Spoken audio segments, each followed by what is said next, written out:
Assalamualaikum dan salam sejahtera. Bertemu lagi kita di channel Santai Physics.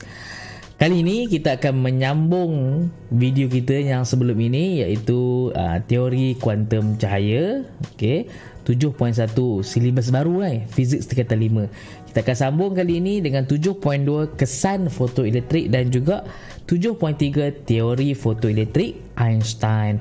Jadi sebelum kita teruskan, jangan lupa untuk tekan butang like, comment, share, subscribe dan juga butang notification. Jom kita mulakan.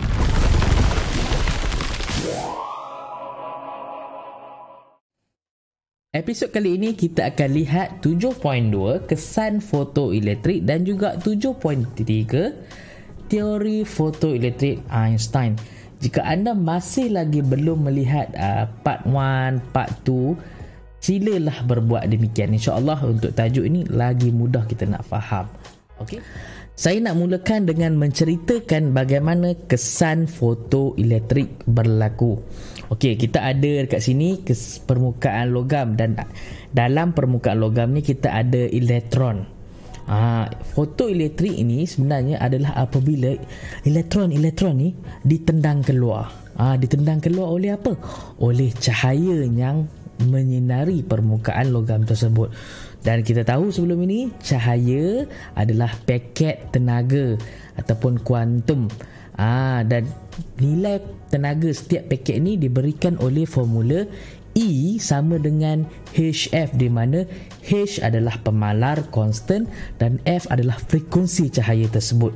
Warna ungu selalunya mempunyai frekuensi yang tinggi berbanding warna merah yang mempunyai frekuensi yang rendah. Sebab itu kita tahu secara generalnya warna ungu akan mempunyai tenaga yang lebih. Apa kesan tenaga yang lebih ni? Okey, jom kita tengok balik kesan fotoelektrik effect ni. Apabila cahaya itu datang ke permukaan menyinari permukaan logam ini, jika cahaya itu mempunyai tenaga yang cukup dan boleh membayar tol, yang mana kita sebut sebagai fungsi kerja apabila melepasi had minimum. Apa itu fungsi kerja ni? Fungsi kerja ni adalah minimum energi yang diperlukan untuk membebaskan elektron. Maka elektron akan terkeluar daripada permukaan ini. Elektron yang keluar ni kita sebut fotoelektron. Kalau elektron dalam permukaan logam tu, tapi bila dah terkeluar kita sebut fotoelektron. Fotoelektron boleh terhasil dengan syarat cahaya yang datang mempunyai tenaga yang sama atau melebihi fungsi kerja ni. Ni kira macam nak bayar tol lah. Kalau tak cukup tak boleh masuk. Kalau cukup ataupun lebih, fotoelektron tu boleh keluar. Kalaulah cahaya tadi datang dengan tenaga yang lebih banyak, tenaga tadi akan dipindahkan kepada fotoelektron tadi menjadi tenaga kinetik. Fotoelektron tadi akan mempunyai tenaga kinetik. Okey, jadi keseluruhan yang berlaku dekat sini boleh disimplifikan dengan formula ini. Energi yang datang daripada cahaya, okey, kalau boleh saya bulatkan dekat sini. Okey, itu energi yang datanglah. Kita gunakan sedikit untuk bayar tol ataupun fungsi kerja ni. Mesti ingat syarat dia adalah mesti sama ataupun lebih. Kalau sama, elektron just keluar lah kat depan atas tu, dia tak ada dah pergi jauh-jauh, tak ada tenaga kinetik. Tetapi kalau tenaga itu yang datang ini, yang saya bulatkan sekali lagi, mempunyai tenaga yang lebih, apa yang akan terjadi adalah fotoelektron yang terkeluar daripada permukaan logam ni akan mempunyai tenaga kinetik yang diberikan oleh formula half mv². So kesemua kejadian ini diberikan oleh formula inilah. So apa yang saya baru ceritakan tadi ini adalah fotoelektrik ataupun kesan fotoelektrik. Di sini saya ada satu graf, yang mana graf ini adalah tenaga kinetik melawan frekuensi cahaya yang datang. Ingat tak tadi saya bagi tahu, kalau tenaga cahaya yang datang tadi tidak melepasi fungsi kerja ataupun work function W, maka tidak akan berlaku fotoelektrik. So ini adalah graf dia. Kalau perasan ada F0 ataupun fungsi ambang menunjukkan adalah frekuensi yang minimum cahaya itu perlu ada sebelum berlakunya fotoelektrik. Boleh faham so far? Sebelum tu kalau frekuensi nilai dia kurang daripada frekuensi ambang, ataupun threshold frekuensi ni, maka kita tak dapat lihat pun kesan fotoelektrik ni. Tetapi bila once dia dah sentuh ataupun sama dengan frekuensi not ni ataupun threshold frekuensi ni ataupun frekuensi ambang ni, maka kita akan dapat detect elektron ini adalah tenaga kinetik elektron yang dikesan oleh detektor tu.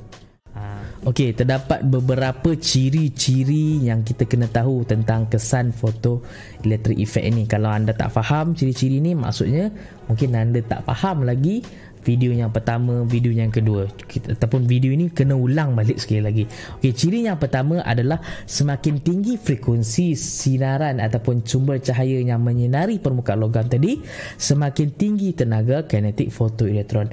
Kalau ingat tadi, sumber cahaya yang datang, tenaga tu mula-mula sekali untuk eject elektron keluar, kita gunakan untuk bayar tol ataupun kita kena sama dengan fungsi kerja ataupun work function tadi. Bila dah sama lah kita bayar tol tadi, selebihnya ditukar menjadi tenaga kinetik fotoelektron. So kalau semakin tinggi frekuensi, semakin banyak tenaga, maka kita akan dapat semakin banyak tenaga kinetik fotoelektron. Frekuensi minimum untuk mengeluarkan elektron adalah sama dengan frekuensi ambang. Kita sebut threshold frekuensi. Kalau sumber cahaya tadi yang datang menyinari permukaan logam mempunyai frekuensi yang kurang daripada frekuensi ambang, maka tidak akan terhasil kesan fotoelektrik ini. Okey, setiap logam mempunyai work function yang berbeza-beza. Setiap logam mempunyai work function yang berbeza-beza, maka frekuensi ambang untuk setiap logam akan berubah-ubah. Okey. Yang ketiga, keamatan cahaya tidak mempengaruhi tenaga kinetik fotoelektron. Katakanlah kita ada satu sumber cahaya yang menyinari permukaan logam dan fotoelektrik tadi ataupun fotoelektron tadi dikesan. So kita nak tambah tenaga kinetik ni kan, kita pun naikkanlah keamatan kecerahan cahaya.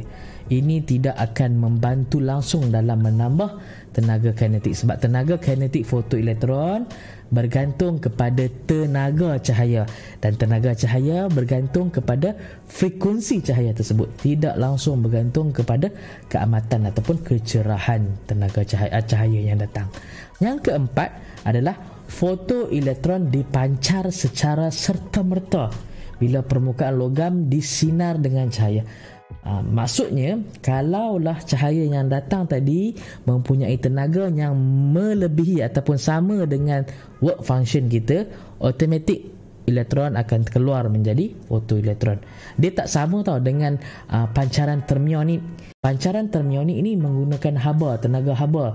Okay, dan dia mengambil masa. Fotoelektron yang dalam fotoelektrik effect ni terus automatik dia akan keluar. Sekarang jom kita lihat satu contoh soalan. Okey. Cahaya biru yang berfrekuensi 6.67 darab 10 kuasa 14 Hz disinarkan ke atas permukaan logam sisium yang bersih. So kita dah tahu frekuensi cahaya biru ini. Okey, dia tanya berapakah tenaga kinetik maksimum. So kita kena cari tenaga kinetik maksimum fotoelektron yang terpancar keluar, dan kita diberi kat situ work function ataupun fungsi kerja sisium 3.43 darab 10 negatif 19 joule dan pemalar Planck kat situ. So langkah yang pertama adalah kita senaraikan formula yang kita ada. Kita ada formula E sama dengan W tambah kinetic energy maksimum oleh fotoelektron. So dan kita juga ada E equals to HF. kita nak cari dulu tenaga yang datang ni. Kita ada frekuensi, kita ada max Planck, kita ada pemadah Planck, dan kita boleh kira tenaga yang datang. So bila kita masukkan kat situ semua nilai ni, okey, kita akan dapat tenaga kinetik. Kita susun balik yang kira-kira ni just matematik sajalah. Kita susun balik tenaga kinetik yang jadi perkara rumus, dan kita akan dapat tenaga kinetik fotoelektron ni adalah 9.92 darab 10 negatif 20 joule. Jom kita lihat soalan yang kedua. Soalan kedua ni kita ada graf. Okey, kalau perasan ini adalah graf tenaga kinetik elektron dalam elektron volt melawan frekuensi, dan yang bersentuhan dengan paksi X dekat sini ni. Siapa masih ingat ini apa? Itu adalah frekuensi threshold ataupun frekuensi ambang. Okey, so baca soalan dulu. Graf menunjukkan perubahan tenaga kinetik bagi fotoelektron yang dibebaskan daripada logam litium. Kali ini diguna litium, tadi diguna cesium, untuk frekuensi cahaya yang berlainan. Tentukan frekuensi ambang daripada graf. Straight away kalau kita tengok graf, kita dah boleh tahu kat mana frekuensi ambang, dan daripada nilai frekuensi ambang ni tentukan nilai fungsi kerja. Kita nak cari fungsi kerja. Ingat fungsi kerja kita boleh cari dengan formula W sama dengan H naught. Okey, baik, so kita tahu W sama dengan H naught, dan kita tengok dekat graf tu frekuensi ambang sama dengan 5.6 darab 10 negatif 14. Itu frekuensi ambang. So kita masukkan dalam nilai kita akan dapat fungsi kerja. Dalam formula kita akan dapatlah W sama dengan 3.71 darab 10 negatif 19 joule. Simple je sebenarnya soalan ni. So itu yang saya katakan pada episod yang pertama atau part yang pertama, fiziks kuantum dalam silibus kita ni tak susah sebenarnya, senang je. Jom kita lihat soalan yang terakhir. Berapakah laju maksimum fotoelektron? So kita nak cari V V. Okey, cahaya monokromatik yang mana lambda dia adalah 550 nanometer diberikan dalam soalan, disinarkan ke atas logam yang mempunyai fungsi kerja. Ini adalah W kita.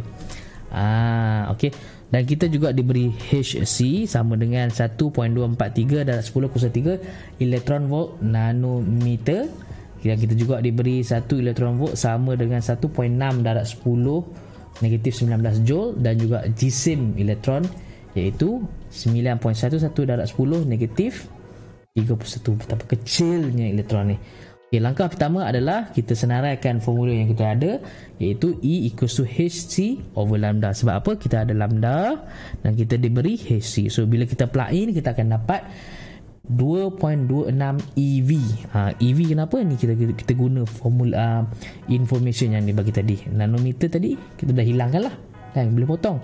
So E sama dengan 2.26 elektron volt. Kita kena bayangkan cahaya yang datang tadi dengan mana panjang gelombang 550 ni mempunyai tenaga sebanyak 2.26 elektron volt. Ingat tak saya cerita tadi, untuk fotoelektron terkeluar dia kena bayar tol ataupun W. So W dekat sini adalah 2 volt.